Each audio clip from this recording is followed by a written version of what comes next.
Have you ever wondered about this question? They say we should be generous and forgiving in our old age. But is that really true?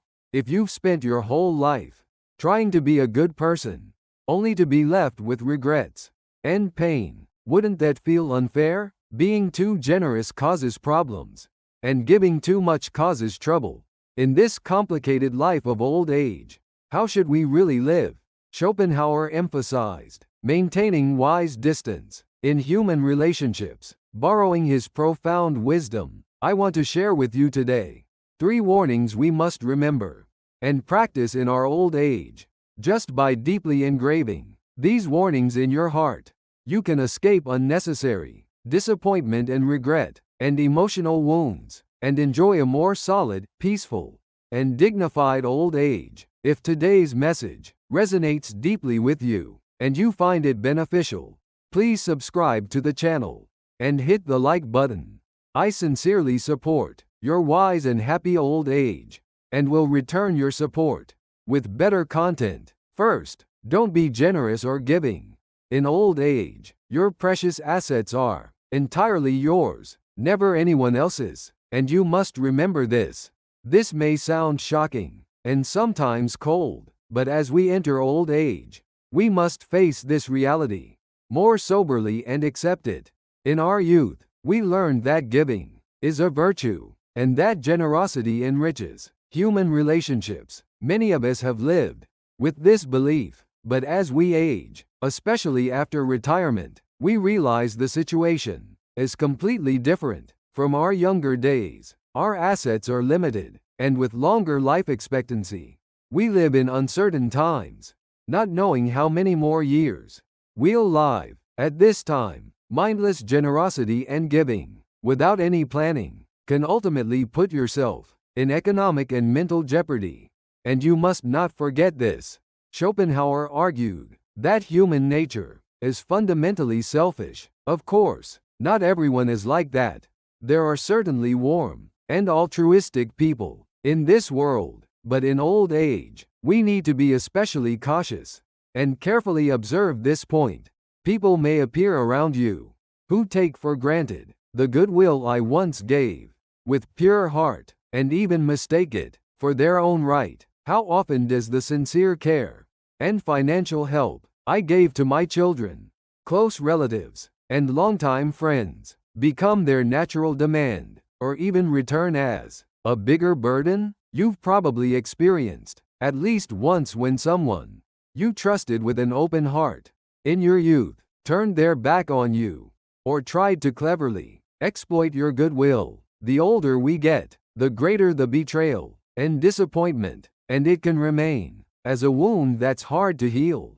As Schopenhauer said, human nature is selfish, and trust is something that shouldn't be given easily or unconditionally. We must remember this even more deeply in old age. A story told by an elderly German man suggests much to us. He dreamed of a happy and comfortable retirement with money he saved through a lifetime of hard work. But whenever his children said they were struggling, he helped without hesitation, stood as guarantor when a trusted friend was in difficulty, and spent money generously at relatives' celebrations. At first, everyone was grateful, but over time, they began to take his kindness for granted. When he awkwardly said he was a bit short on money, they even showed him a cold expression, as if they couldn't understand him. In the end, all that remained was an empty bank account and indelible wounds carved deep in his heart. This elderly man's story is not a special case. It's one of the unfortunate and tragic realities we commonly see around us. In youth, you can give generously with the vague thought that I can earn it again. But in old age, there aren't many opportunities to start over. In fact, it's not an exaggeration to say there are almost none.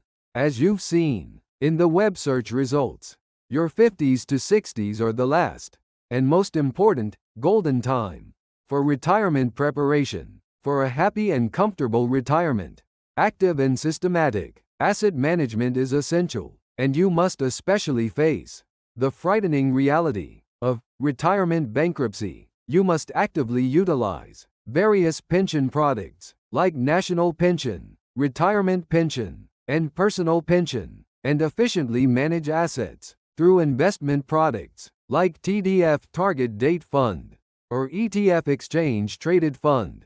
If you own a home, securing stable retirement income through reverse mortgages is also important at a time when you should protect and grow your precious retirement assets. Giving unconditionally to others without hesitation can be foolish and threaten your future. Considering setting retirement fund goals, accounting for annual inflation, securing healthcare costs for unexpected illnesses, and monthly living expenses needed after retirement. About 2.7 million won. For a couple nationwide, approximately 3.4 million won. In Seoul, money, in old age, becomes a crucial issue, directly connected to survival and determining quality of life. Beyond just being property, web search results say, when advising children, avoid coercive attitudes and consider their position first. This doesn't mean unconditionally giving financial support to children, but rather respecting their lives while maintaining a firm and wise attitude that I protect my own retirement. When giving financial help to children, consider the period you'll live going forward and predicted inflation rates, and do so only within limits that don't interfere at all with your stable retirement, and that help should end as a one-time gift, never becoming regular support.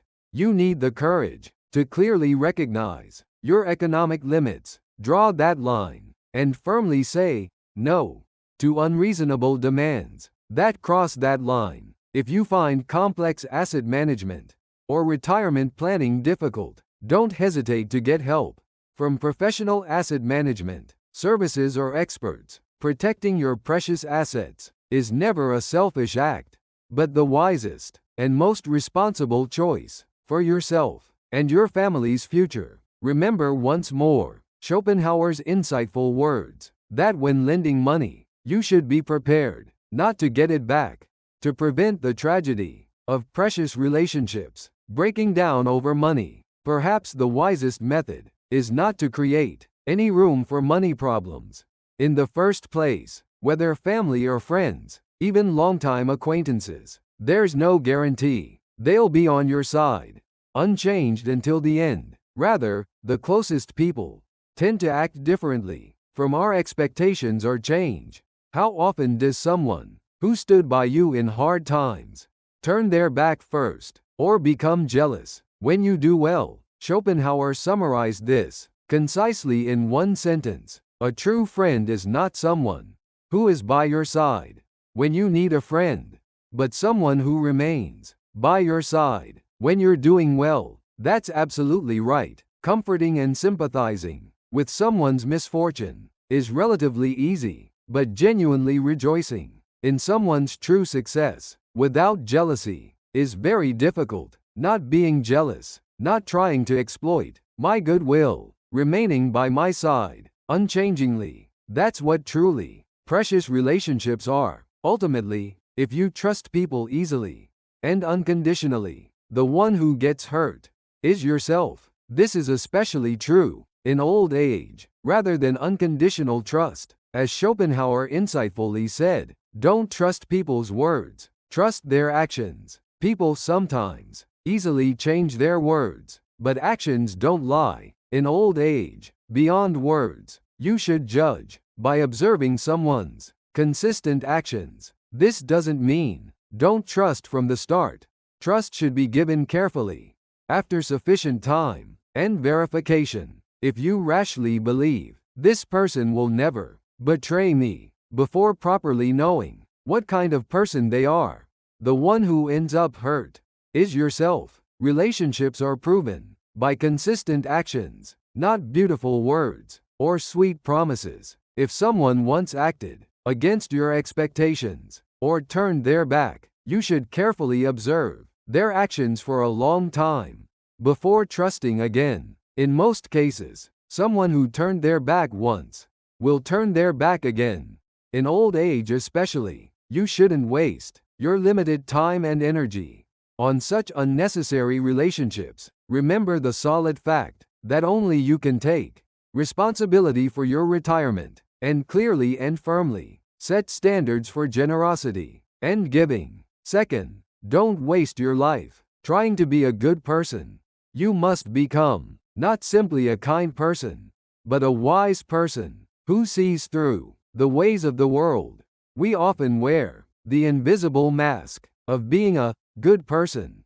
We sacrifice ourselves because we want good evaluations from others and don't want to be criticized, sometimes enduring inconvenience and loss. But Schopenhauer warned about the danger this behavior can bring. There are moments in the world when kindness transforms into entitlement. Someone who at first was deeply grateful for my help and kindness at some point begins to take it for granted.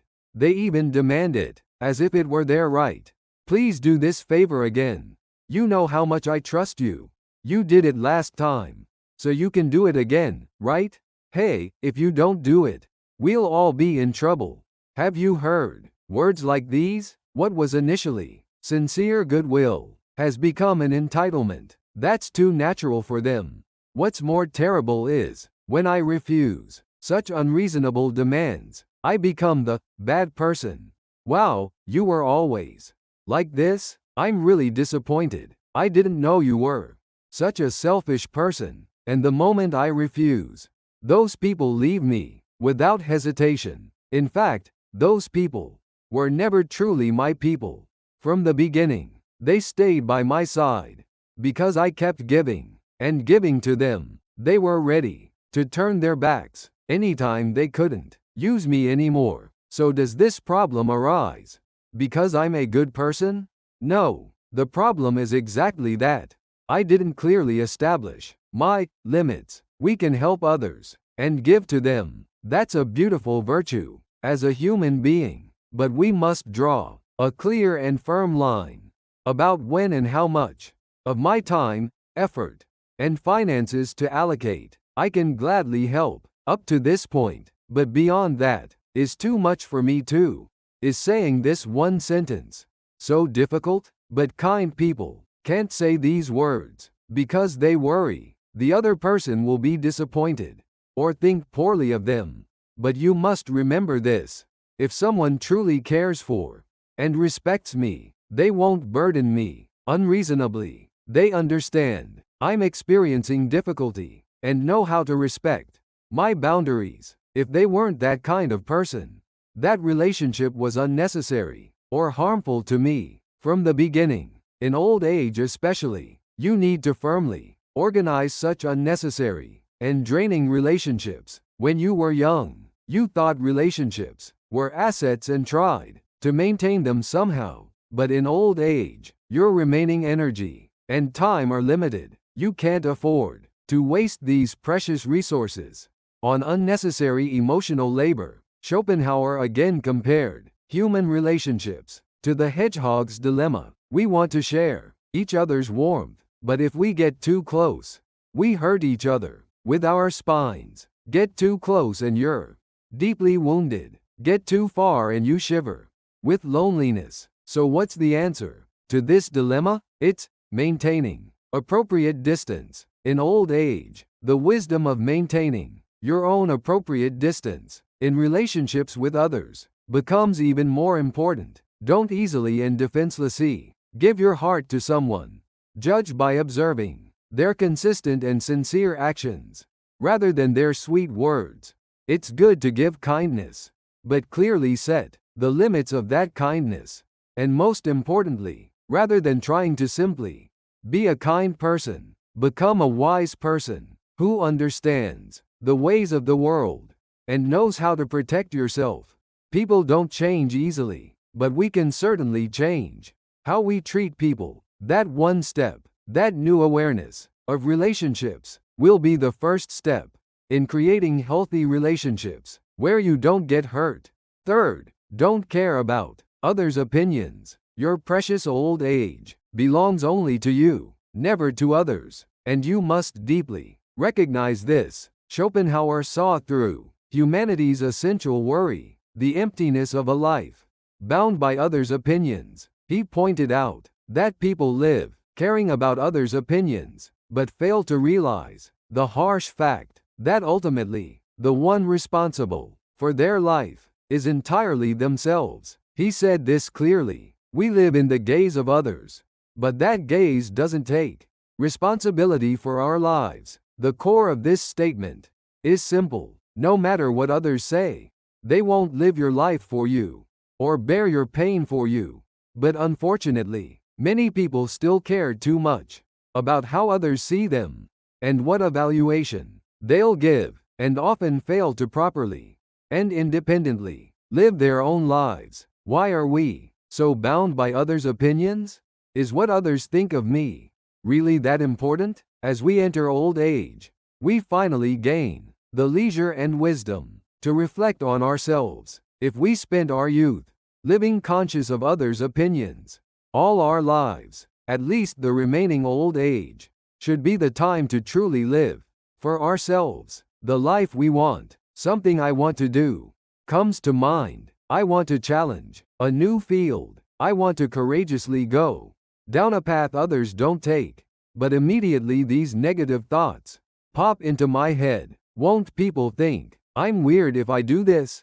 If I fail, what will people whisper behind my back? Won't I just embarrass myself if I step forward? In the end, because of these useless worries, I hesitate about what I want to do and give up. Even if there's a path I truly want, I can't take it because I'm watching others' reactions. But let's think about this really honestly and soberly. Do others really have that much deep interest in my life? Whatever choices I make, whatever I experience, people actually throw out a word or two of evaluation or advice, then quickly forget and return to their own lives. The real problem is that I spend my whole life swayed by one or two careless words others threw out during holidays. When family and relatives gather in one place, they casually throw out words like these: still not married? How old are you now? Where do you work? When are you going to settle down properly? The moment I hear it, my chest tightens, and I can't breathe. Not knowing how to respond wisely, I just awkwardly laugh and move on. But inside, I keep worrying. Am I really weird? Am I the only one falling behind like this? But you know what's really strange? These people who interfered and criticized so carelessly won't properly take responsibility or help even when my life falls apart, even when I'm struggling economically or mentally. Will the relative who scolded me for not being married buy me even one warm meal when I'm struggling? Will the people who nagged me about why I don't get a job sincerely comfort me when I'm going through hard times at work? They just threw out a word thoughtlessly or to show their superiority. But I change important directions in my life or torture myself because of that one word. Web search results also emphasize the importance of maintaining life vitality through second careers or hobby activities and social contribution activities. This means an active and independent attitude of finding what I can truly enjoy and be satisfied with, not being trapped in others' opinions. We often focus too much on how others see us, so we buy expensive cars, wear designer clothes, and try to live outwardly glamorous lives that others would envy, because we vaguely expect others will praise and acknowledge us if we do so. But the problem is, people quickly lose interest, even when you dress up the exterior. When you buy a new car, everyone envies you and says, "Wow, cool car." But after just 1 week, the reaction becomes lukewarm, with, "Yeah, you bought a car." And after a month, they become indifferent, as if to say, "So what?" In the end, others' recognition and praise are only momentary, and they're never eternal. Even if you live caring too much about others' opinions, true peace and happiness in your heart won't come. In old age, no longer bound by others' opinions, you should honestly ask yourself, what I truly want. You should deeply consider, what image I want to live the rest of my life in, what values I want to pursue. It's good to find work you can enjoyably immerse in advance, so you can continue earning income. Even after retirement, this will be a very important activity that goes beyond simply gaining economic benefit, raising my self-esteem, and giving meaning and vitality to life. Schopenhauer said, happiness lies in the absence of pain.